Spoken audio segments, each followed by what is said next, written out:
শুভেন্দু অধিকারী পশ্চিমবঙ্গের মুখ্যমন্ত্রী হিসেবে একটা ভুল সিদ্ধান্ত। তিনি গরুর মাংস খেয়েছিলেন, এটা তৃণমূলের অনেকেই দাবি করছেন। শুভেন্দু অধিকারী গরুর মাংস খেত? যে শুভেন্দু অধিকারী বলেছিলেন নরেন্দ্র মোদী বেকারত্বের আসল কারণ। ৪৫ বছরের মধ্যে সবচেয়ে বেশি বেকারত্ব যদি কেউ সৃষ্টি করে থাকেন তার নাম হচ্ছে নরেন্দ্র মোদী। আজ সেই শুভেন্দু অধিকারী বলছেন নরেন্দ্র মোদীর জন্য বেকার যুবক যুবতীরা চাকরি পাবে। এবার আপনারাই বলুন, এরকম একজন পলিটিশিয়ানের কোনো কথা কি আমাদের বিশ্বাস করা উচিত? ডোনাল্ড ট্রাম্পের মতো ব্যবহার করবেন না।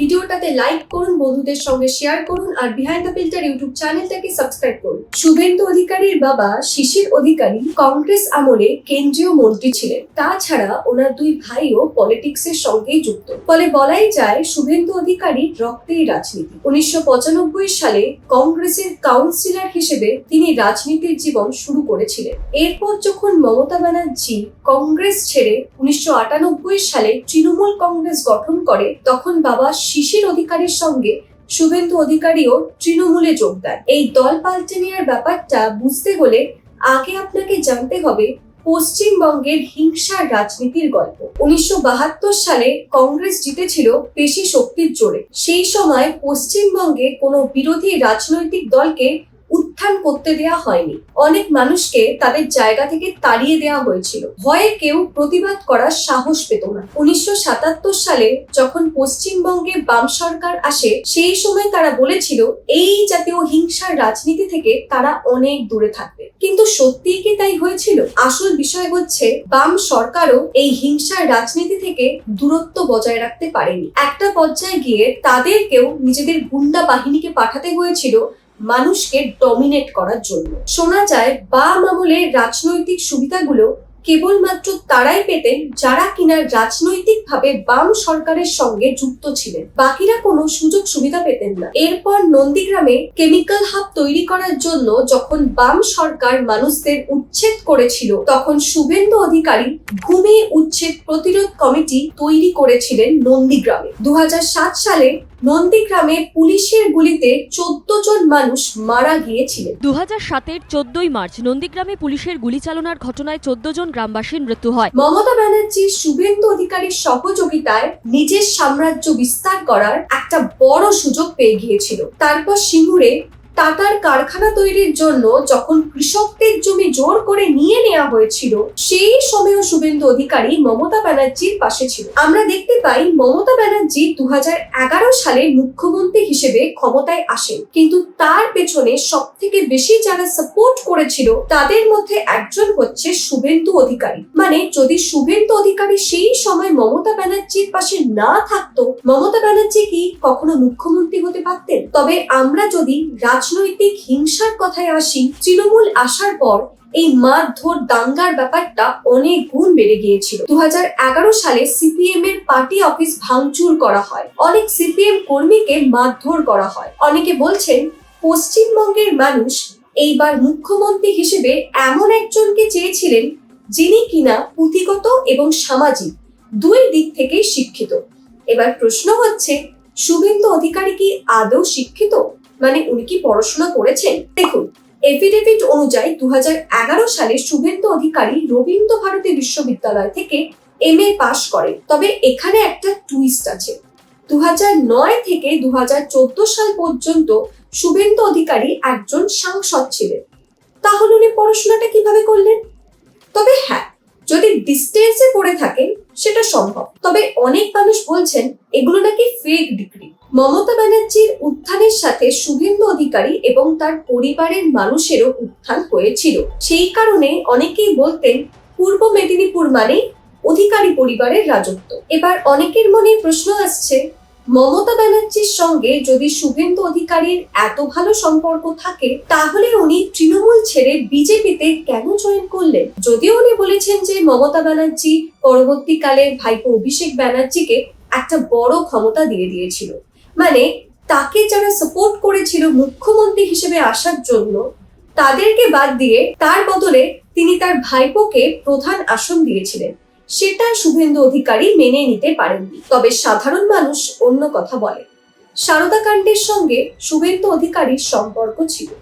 তাছাড়া নারদা স্টিং অপারেশন, সেখানে সাংবাদিক মিস্টার সামুয়েল যখন শুভেন্দু অধিকারীর কাছে গিয়েছিল নিজের ব্যবসায় একটু লাভ করিয়ে দেবে পার্টি থেকে সেই আশায়, তখন তিনি 5 লক্ষ টাকা নিয়েছিলেন তার থেকে। कैमरा के सामने कितना लाए हो और चेहरा कितना भोला भाला था, ऐसा लगता था ये तो रोज की आदत वाले लगते हैं। শুধু শুভেন্দু অধিকারী নয়, আরো 11 জন রয়েছে টিএমসি যারা কিনা টাকা নিয়েছিল।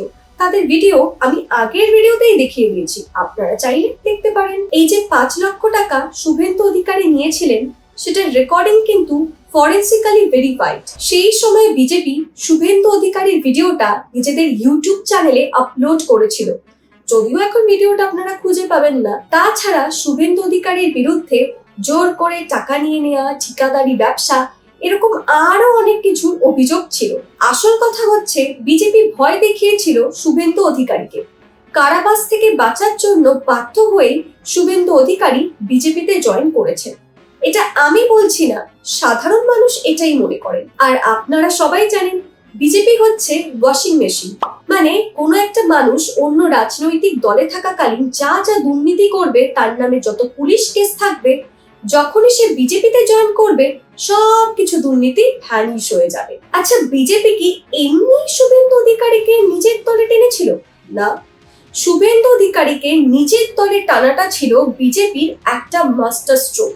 2021 সালের নির্বাচনে শুভেন্দু অধিকারী মমতা ব্যানার্জিকে নন্দীগ্রামে হারিয়েছিলেন। মানে ভাবুন, আমাদের মুখ্যমন্ত্রী কিনা তার ডান হাতের কাছেই হেরে গিয়েছিলেন 2021 সালে। তবে 2021 সালে মমতা ব্যানার্জি যখন আবার মুখ্যমন্ত্রী হন, তখন আবার রাজ্যে দাঙ্গা হয়, ভাঙচুর হয়, বিজেপির কর্মীদের মারধর করা হয়।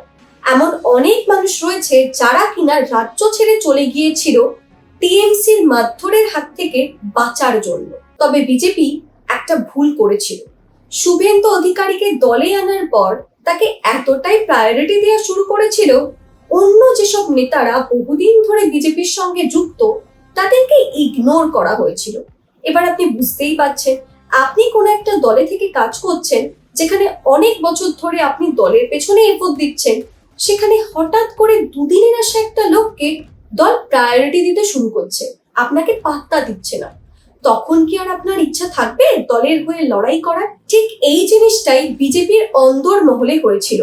2024 সালের নির্বাচনে 18টার বদলে 12টা সিট পেয়েছিল বিজেপি। দিলীপ ঘোষ প্রকাশ্যে এই ক্ষতির কথা বলেছিলেন। এবার প্রশ্ন হচ্ছে, শুভেন্দু অধিকারী কি মুখ্যমন্ত্রী হিসেবে সঠিক সিদ্ধান্ত নাকি বেঠিক? বিজেপি বলেছিল দুর্নীতিমুক্ত পশ্চিমবঙ্গ তৈরি করবে। এবার দুর্নীতিমুক্ত করতে গিয়ে তারা যদি এমন একজন মানুষকে সিংহাসনে বসায় যার নিজের নামেই অনেক দুর্নীতি রয়েছে, তাকে কি রাজ্যের মানুষ একসেপ্ট করতে পারবে? মানে বিজেপির উপর কি আর পশ্চিমবঙ্গের মানুষের ভরসা থাকবে? যদি আপনারা আদর্শগত দিক থেকে ভাবেন, তাহলে শুভেন্দু অধিকারীকে মুখ্যমন্ত্রী করা উচিত হয়নি, কারণ তিনি নিজেও দুর্নীতি করেছেন। মজাদার ব্যাপার হচ্ছে, যে ভদ্রলোক দাবি করেছিলেন শুভেন্দু অধিকারী গরুর মাংস খেয়েছেন, তিনি পরবর্তীকালে শুভেন্দু অধিকারীর কাছে ক্ষমা চেয়েছেন এবং তারপর তৃণমূল থেকে তাকে সাসপেন্ড করা হয়েছে। এবার সে সত্যি বলেছিল নাকি মিথ্যা বলেছিল তা আমাদের কারোর জানা নেই। তাছাড়া শুভেন্দু অধিকারী, যিনি একটা সময় নামাজ পড়েছিলেন, তিনি এখন হিন্দুত্ব নিয়ে কথা বলছেন। এই দেশের নাম হিন্দুস্তান, এখানে হিন্দুরা রাজত্ব করবে। मैं नंदीग्राम का हिंदू के लिए काम करूंगा। এত কিছু বলার পর সেই আমি আপনাদের বলছি, বিজেপির কাছে শুভেন্দু অধিকারী ছাড়া আর কোনো অপশন ছিল না, কারণ হিংসার রাজনীতি পশ্চিমবঙ্গে এখনো থামেনি। হ্যাঁ, বিজেপি জিতেছে, তারা অনেক টিএমসি পার্টি অফিসে, সিপিএম এর পার্টি অফিসে হামলা করেছে, অনেককে মারধর করেছে, কিন্তু টিএমসিও অনেক বিজেপি কর্মীর ওপর অ্যাটাক করেছে। সব থেকে বড় ব্যাপার হলো শুভেন্দু অধিকারীর ব্যক্তিগত সহকারী চন্দ্রনাথ রথকে মার্ডার করা হয়েছে। শুভেন্দু অধিকারী বলেছেন এটা pre planned cold blooded murder. মানে বুঝতেই পাচ্ছেন, একটা দল যারা কিনা হেরে গিয়েছে তারপরও এত কিছু করছে, সেই দলটা যদি এবছর জিতে যেত তাহলে আর কি কি করতো। যদিও সাধারণ মানুষ হিসেবে আমরা পশ্চিমবঙ্গে আর দাঙ্গা চাই না। বিজেপির নেতারা বলেছেন এই দাঙ্গাগুলো তৃণমূলের লোকেরা করছে যারা কিনা সদ্য বিজেপিতে জয়েন করেছে। এখানে একটা বিষয় আমার বলার রয়েছে, আপনারা যখন বুঝতেই পারছেন তৃণমূলের লোকজন বিজেপিতে জয়েন করে তারপর ঝামেলা করছে, তাহলে তাদেরকে নিচ্ছেন কেন দলে? তাদেরকে আইডেন্টিফাই করুন, নিজেদের দল থেকে সরিয়ে দিন। তবে এই যে চন্দ্রনাথ রথ মারা গিয়েছেন, এটা কিন্তু নতুন ঘটনা নয়। এর আগেও শুভেন্দু অধিকারীর 4 জন ব্যক্তিগত সহকারী মারা গিয়েছেন। মানে যখনই শুভেন্দু অধিকারী ভোটে জিতে যান, তখনই কেউ না কেউ মারা যায়। একটা প্রবাদ রয়েছে, রাজায় রাজায় যুদ্ধ হয়, উলু খাগড়ার প্রাণ যায়। এটাই সত্যি হচ্ছে। বড় বড় নেতারা নিজেদের ক্ষমতা পাচ্ছে, কিন্তু মারামারি দাঙ্গায় মরছে কারা? সাধারণ মানুষ। কষ্টটা তখন হয় যখন আমাদের মতো সাধারণ মানুষ, যারা কিনা কখনোই কোনো দলের লেজ ধরে উপরে ওঠার চেষ্টা করেনি, তাদেরকে আক্রান্ত হতে হয়। এই যে দাঙ্গার পরিস্থিতি, সেটাকে সামলানোর জন্য শুভেন্দু অধিকারী পারফেক্ট, কারণ তিনি রাজনীতিটা অনেক ভালোভাবে বোঝেন। যেহেতু উনি অনেক ছোট বয়স থেকে রাজনীতি করছেন, মাটিতে নেমে কাজ করেছেন, উনি জানেন কোন জায়গার মানুষকে কি বলতে হবে, কিভাবে ভোটটা পাওয়া যাবে। এবং মমতা ব্যানার্জির মতো শক্তিশালী প্রতিদ্বন্দ্বীর সঙ্গে লড়াই করার জন্য শুভেন্দু অধিকারী পারফেক্ট। এবার অনেকেই বলছেন দিলীপ ঘোষ, রুদ্রনীল, ইন্দ্রনীল খা, এনাদেরকেও তো মুখ্যমন্ত্রী করা যেত। বিশ্বাস করুন, এনারা অতটা গ্রাউন্ড লেভেলে রাজনীতি করেন। তাছাড়া শুভেন্দু অধিকারীর মতো ইনস্ট্যান্ট অ্যাকশন নেওয়ার ক্ষমতা এনাদের নেই। ব্যাপারটা হচ্ছে, আজ আপনার বাড়িতে রান্না হয়েছে বেগুন ভাজা আর উচ্ছে ভাজা। এবার বেগুনে আপনার অ্যালার্জি, তাই বাধ্য হয়ে উচ্ছে ভাজা খেতে হচ্ছে, কারণ উচ্ছে ভাজা ছাড়া আপনার কাছে আর কোনো অপশনই নেই। ওয়েস্ট বেঙ্গলের প্রেজেন্ট পলিটিক্যাল কন্ডিশন দেখে আমার উল্লাস মল্লিকের লেখা ঠগি ঠ্যাঙার এই গল্পটার কথা মনে পড়ছে। আপনারা চাইলে গল্পটা পড়ে নিতে পারেন। শেষে একটাই কথা বলবো, আমরা যতদিন ধর্ম নিয়ে, জাতপাত নিয়ে কালচার করব, আমরা কিন্তু শিক্ষা নিয়ে, স্বাস্থ্য নিয়ে, টেকনোলজি নিয়ে, শিল্প নিয়ে প্রশ্ন করতে পারবো না। তাই ধর্ম জাতপাতটাকে একটু দূরে সরিয়ে রেখে আসল বিষয় নিয়ে প্রশ্ন করুন। মনে রাখবেন, যে রাজনৈতিক দলই আসুক না কেন, তারা কিন্তু আপনাদেরকে এই মারামারি করাতে লাগিয়ে রেখে দেবে, যাতে আপনারা প্রশ্ন করতে ভুলে যান। দেখুন, আমাদের দেশের ভাগ কিন্তু হয়েছিল ধর্মের ভিত্তিতে। এবার মুসলিমদের বেশিরভাগ অংশই পাকিস্তানে চলে গিয়েছিল, কিন্তু যারা যায়নি, মানে তারা এই দেশটাকে ভালোবেসেছে, তাই রয়ে গিয়েছে। এবার সেই সব মানুষরা ভারতীয় এবং ভারতকে ভালোবাসে, তারা কিন্তু ঝামেলা করে না। ঝামেলাটা কারা করে? যারা কিনা অন্য দেশ থেকে আমাদের দেশে এসে বেআইনি ভাবে বসবাস করছে। এবার এই সব মানুষদেরকে দেশ থেকে বের করতে হবে। আর জয় শ্রীরাম বলে যারা কিনা মারামারি করছে, তাদেরকে যদি ভগবান রামচন্দ্র দেখতে পারতেন, তাহলে ঠিক অ্যাকশন নিতেন। তিনি বলতেন, তোমরা কি পাগল নাকি? আমার নাম করে মারামারি করছো, সব অন্যায় করে আমার নামে দোষ চাপিয়ে দিচ্ছ। আমি কি তোমাদের এসব করতে বলেছি? সাধারণ মানুষ হিসেবে আমরা কি চাই?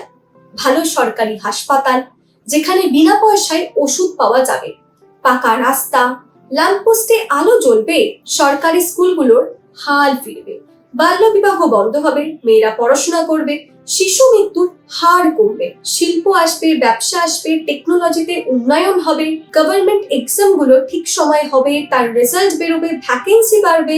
যে কোনো ধর্মের মানুষ তারা নিজেদের মতো শান্তিতে নিজের ধর্ম পালন করবে, কেউ কাউকে ইরিটেট করবে না। নিউজ চ্যানেলগুলো অনেকদিন আগেই বিক্রি হয়ে গিয়েছে, এমনকি ইউটিউব চ্যানেলগুলো বিক্রি হয়ে গিয়েছে। তারা কোনো না কোনো দলের হয়ে কথা বলে। তাই আমার মনে হলো, এমন একজন মানুষের পলিটিক্যাল বিষয় নিয়ে কন্টেন্ট বানানো উচিত, যার কিনা কোনো রাজনৈতিক দলের প্রতি কোনো দুর্বলতা নেই, মানে যে নিরপেক্ষভাবে কথা বলতে পারবে। সেই কারণেই আমার পলিটিক্যাল ভিডিও বানানো। তো যদি আপনাদের ভিডিওটা ভালো লাগে, তাহলে লাইক করবেন, বন্ধুদের সঙ্গে শেয়ার করবেন, বিহাইন্ড দ্য ফিল্টার ইউটিউব চ্যানেলটিকে সাবস্ক্রাইব করবেন।